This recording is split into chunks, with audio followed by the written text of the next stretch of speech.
Good morning guys, update ko lang po ang aming mga tanim dito sa aming backyard. At ito guys yung una, ito yung ating jalapeno. Ayan, marami pa rin pong bunga at nahinog na po yung iba guys. Ayan, October na po ngayon pero ayan, marami pa rin pong bunga maski malamig na ang ating weather. Ayan guys, marami pa rin po yung ating jalapeno. Yan, hindi na po namin nakuha yung iba guys. Nahinog na po. Yan. Pero marami pang mga bagong bunga guys. Ayan o, yan. May mga bago pa guys. At kumpul-kumpul siya guys. O ayan, kumpul-kumpul po ang bunga ng jalapeno. At dito naman po sa kabilang side guys, ito naman yung aming mga kamatis. Medyo na guys, nag-dry na yung mga dahon niya guys. Oh. Yan, nag-dry na. Pero marami pa rin pong bunga guys. Ayan. Marami pa rin pong bunga. Kahit nag-dry na yung ibang mga dahon. Ayan, hindi na po siya kasing dami ng mga bunga nung nakaraan. At marami pong mga hinog noon. Ngayon, hindi pa po hinog ang ating mga kamatis. Pero ayan guys, ang gaganda pa rin po. Ayan, magaganda pa rin po yung mga bunga guys. Ayan. Marami pa rin. Dito naman sa kabilang side guys, ayan. Malago pa rin yung kanyang puno. Ayan. Mag-aano pa rin siya guys. Magbubunga pa rin itong ating kamatis. Ayan guys, ang ating tomatoes. At doon naman sa kabila, yun naman yung mga eggplant. Pero hindi na po nagbunga yung eggplant. Tapos na pong nagbunga. Ayan guys. Nung nakaraan, ang daming na-harvest ng asawa ko dyan guys. Na mga eggplant. Ayan. At dito naman, ito yung aming mga sitaw. Ayan. Ang dami pa rin pong mga bunga ng mga sitaw guys. Yan, patuloy pa rin pong nagbubunga ang ating mga sitaw. Ayan, may bulaklak pa rin. Oh. Ibig sabihin, tuloy-tuloy pa rin yan magbunga. Yung iba guys, na. Ayan. Medyo na to guys. Ayan. Matanda na itong ating sitaw guys. Pero okay pa rin yan. Okay pa rin. Ayan. Ayan. Paikot lang natin guys. Update lang natin ang ating mga gulay. Ayan guys. Ito, ang dami pong mga bagong bunga guys. Ayan, kumpul-kumpul. Yan. Napakasipag po mamunga ng mga sitaw guys. Ilang na ba to? Ilang harvest na kami? Hindi na ata mabibilang guys. Kung nakailang harvest na kami. Ayan. Hanggang ngayon namumunga pa rin. Ganyan siya guys. Ang kapal. Makapal po ang aming sitaw. Ayan. Ang ganda po tingnan. Maski ilang buwan na to guys na namumunga. Maganda pa rin tingnan. Pero syempre hindi na po kasing ganda nung nakaraan. At ito naman po ang aming mga ampalaya guys. Pero patuloy pa rin pong nagbunga ang aming mga ampalaya guys. Kaso ang dami na pong nahinog. Hindi na po hindi na na-harvest guys yung mga ampalaya. Kaya nasayang yung iba guys. Pero marami na po kaming na-harvest dito guys. Talagang hindi nga lang hindi na namin na-harvest lahat dahil ang dami pong bunga guys hindi na kami nakapunta doon sa kabila. Pag pumunta kami doon sa ko sister-in-law ko, binibigyan namin ng ng ampalaya. Tapos yung friends din niya, ayan, binibigyan din ng ampalaya. Hindi na nakapunta dahil na busy guys. Kaya ayan, nahinog na po yung mga ampalaya guys. Nandun, ipapakita ko po mamaya yung mga nahinog. Ito guys, maganda pa rin to. O, pwede pa rin to. Ayan, ang ganda po. Marami pa rin po guys. Ang dami pa rin ng bunga. Ayan, pasok po tayo dito sa loob guys. Ayan. Dito po makita nyo marami pong hinog.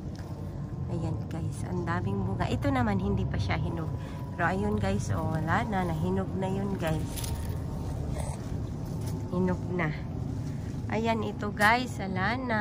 Umpisa nang nahinog. Hindi na namin natanggal guys. Pero pwede pa naman yung dito sa may itaas na side, pwede pa yan. Putulin lang siya, pwede pa, pero iba naman yung lutuin ng asawa ko guys. Kaya ayan, maano na naman. Masayang na naman guys. Ayan, ang dami pa rin po. Yan, ito ang laki-laki guys. O, ayan. Ilang beses na po kami nakapag-harvest dito guys. Yan o. Ang dami pa rin pong mga bunga guys. Ayan, update ko lang talaga yung mga ano guys. Mga tanim namin. Ayan. Yan, hinog na. Yan, bumuka na siya o. Nalaglag na ata yung mga ano niya, yung mga seeds niya. Pero yung asawa ko nakapag ano na. Nakapagtago na siya ng ano, para pang tanim next year. Ayan. Kaya hinayaan na lang niya yung iba dyan. Kasi marami na po masyado. Yan, ito o, pwede na yan. Ayan, malaki din po yung bunga na yan. Guys, dito naman. Ano, hinog na talaga guys. Hinog na. Pero maski maraming nahinog guys, marami pa rin pwede tayong harvest. Ay, ma-harvest. Ayan, dito sa kabilang side guys. Ayan, meron pa doon. Ayun. Ang dami ng ating ampalaya guys. Napakadami. Yan, meron pa dito. Yan. Hinog na, hindi na pwede. Pero yung nandito sa ano guys, ayan. Ito ang pwede pa. Ayan.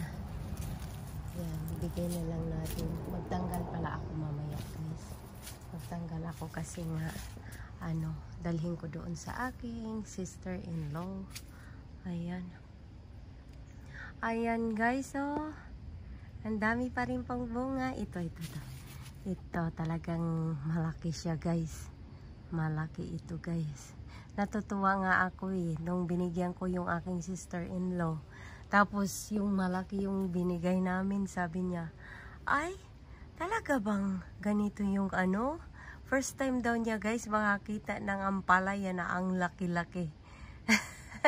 Kasi hindi pa daw talaga siya nakakita ng ampalaya na sobrang laki ng bunga. Talagang first time pa daw na ano, yung tanim pa lang talaga ng asawa ko guys. So yung nakita niyang ano, pinakamalaking bunga daw na nakita niya na ampalaya.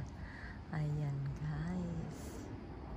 Punta naman tayo doon sa likod guys. Ayan, sa kabilang side.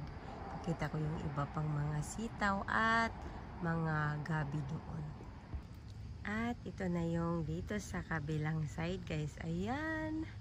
Marami pa rin pong bunga ang aming mga sitaw guys. Pwede pa rin maglagay sa mga, depende kung anong lutuin, pakbit or sinigang. Ayan, pwede natin ilagay yan, or adobong sitaw. Ayan, marami pa rin po yan guys.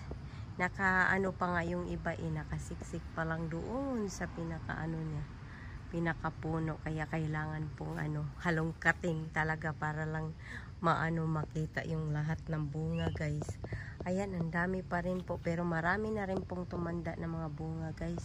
Kasi nga hindi na namin na harvest yung iba dahil tuloy-tuloy yung bunga niya guys. Kaya ayan, yung iba talagang hayaan na lang dyan guys. Yung iba naman gawing yung mga seeds niya itanim yan next year. Ayan, next summer dito sa atin. Ayan, ito naman guys, ito naman yung aming mga gabi or taro. Ayan guys, ang gaganda po ng mga dahon guys. Ayan, napaka-healthy po talaga ng guys, yung mga plants dito sa aming backyard. Ayan guys, ang lalaki ng dahon. Para din kaming nandyan lang sa Pilipinas guys. Parang wala kami sa Amerika kasi ayan oh. Ang gaganda po ng mga mga dahon niya. Ang lalaki guys. Ayun. Ang lalaki guys talaga ng dahon. Tapos yung mga niya, mga puno guys dito. Ayan, silipin natin guys dito. Ayan, silipin po natin yung mga puno ng gabi or taro. Ayan, ang tataba po guys ng mga puno. Ayan, hanggang doon guys, oh. Ayun. Ang ganda po talaga guys. Yan. Ayan siya pagbalayuan. Ayan.